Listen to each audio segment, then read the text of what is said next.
Welcome to the Debrief, your go-to spot to catch up on everything you need to know.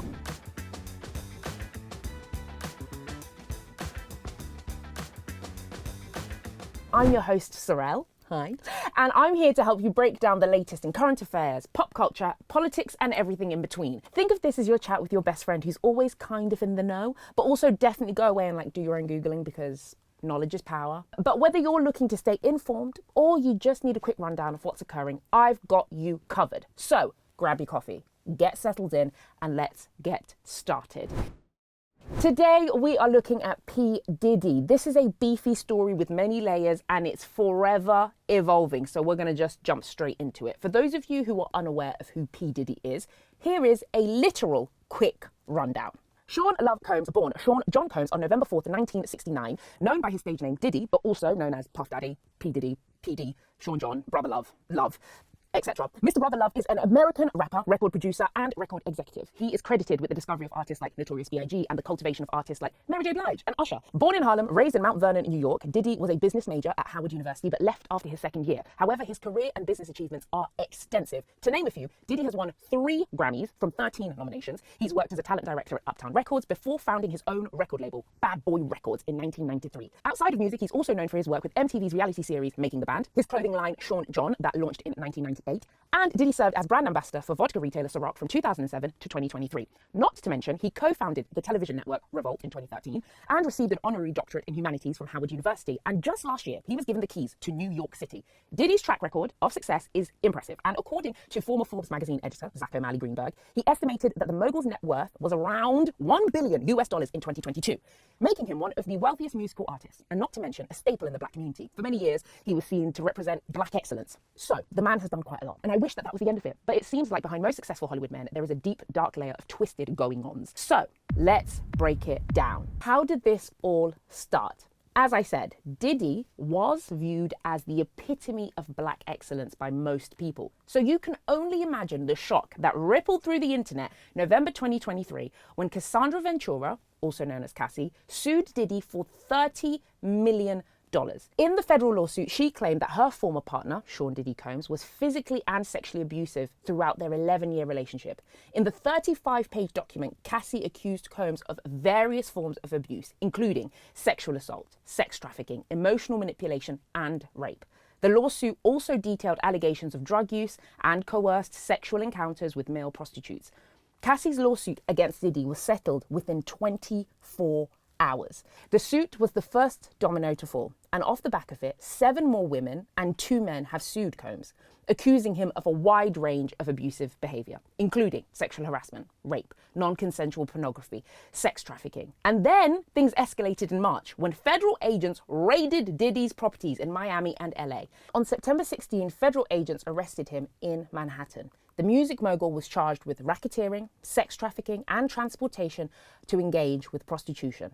All to which he has pleaded not guilty. Now, before we get into the arrest and what this means for Diddy, I want to point out that there are a number of reasons why this Cassie lawsuit was just so explosive and did instant damage to Diddy's public image. Diddy was, for the most part, seen as an inspirational black man who rubbed shoulders with the likes of Oprah and Nelson Mandela, Muhammad Ali and Barack Obama. Also, he was seen as a family man, always surrounded by his children. Quincy, 32, Justin, 30, Christian, 26, Chance, 18, Delilah and Jesse, both 17, and his youngest, 2-year-old Love Combs. And lastly, because, what do you mean, buddy? Huh?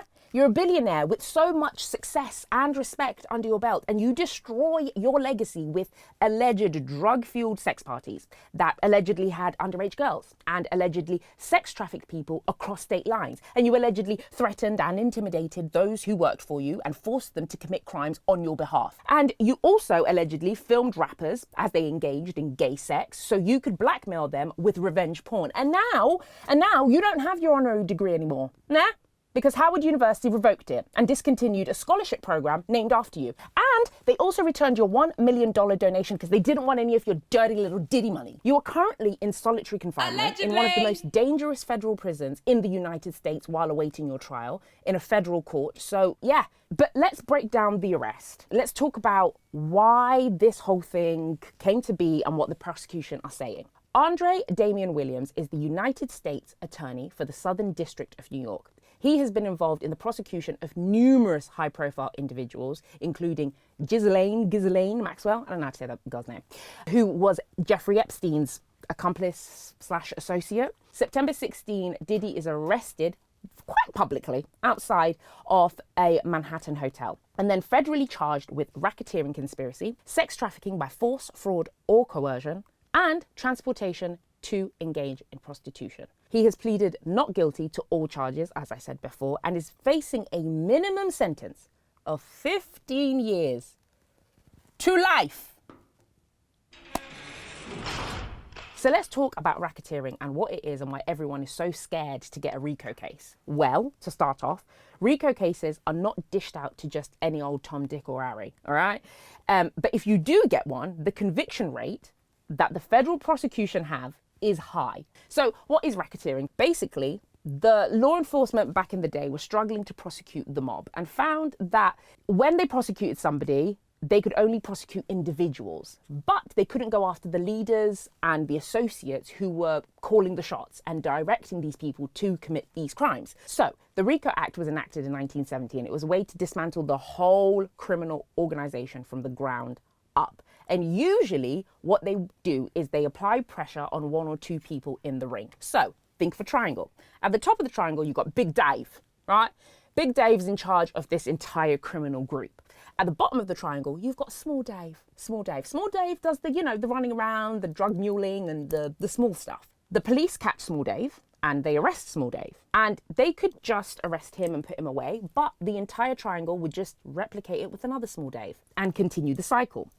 But RICO cases allow them to go for the big Don Dada at the top, because what they usually do is they tell Small Dave, hey, we can give you some leniency.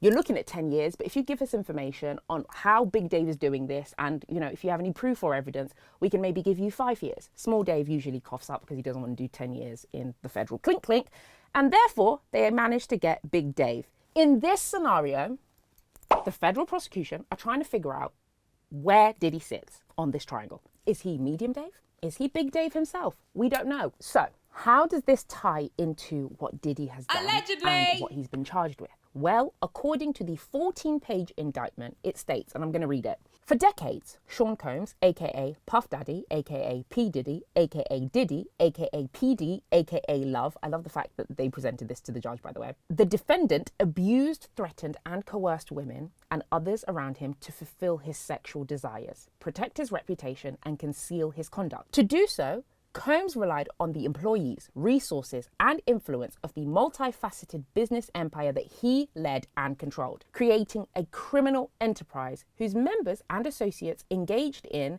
and attempted to engage in, among other crimes, sex trafficking, forced labor, kidnapping, arson, bribery, and obstruction of justice. There's a lot of words there, but basically, in the actual legal documents, they are basically saying that they believe that Diddy threatened his employees to do criminal things on his behalf, including the bribery and the kidnapping and the arson and et cetera, et cetera. Now, you've probably heard the term freak-off being flown around on the internet quite a lot. Basically, freak-offs were elaborate and produced sex performances that Combs arranged, directed, pleasured himself during, and often electronically recorded without the knowledge and or consent of the participants.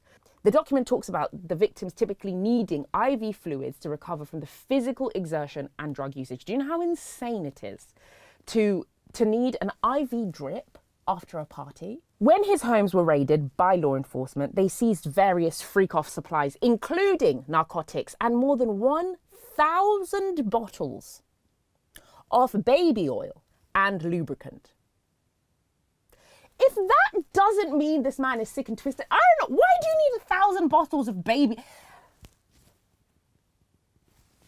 Anyways, it goes on and on and on. It's extensive. And the fact that the lawyers are talking about it and that he has been, charged in a federal court of law, it means it's not looking great for Diddy. Now, Diddy's lawyer did respond to the indictment with a letter to the judge. It's very long-winded, but it basically talks about how Diddy has been cooperative over the last 6 months, and they had a proposed package for his bail. They wanted a $50 million bond, They said, if we pay this or we have this bond, we promise that Diddy won't leave the country and he won't do XYZ. We also want him to be under house arrest, blah, blah, blah, blah, blah. They also said that Diddy had surrendered his passports to his lawyers April 1st, 2024.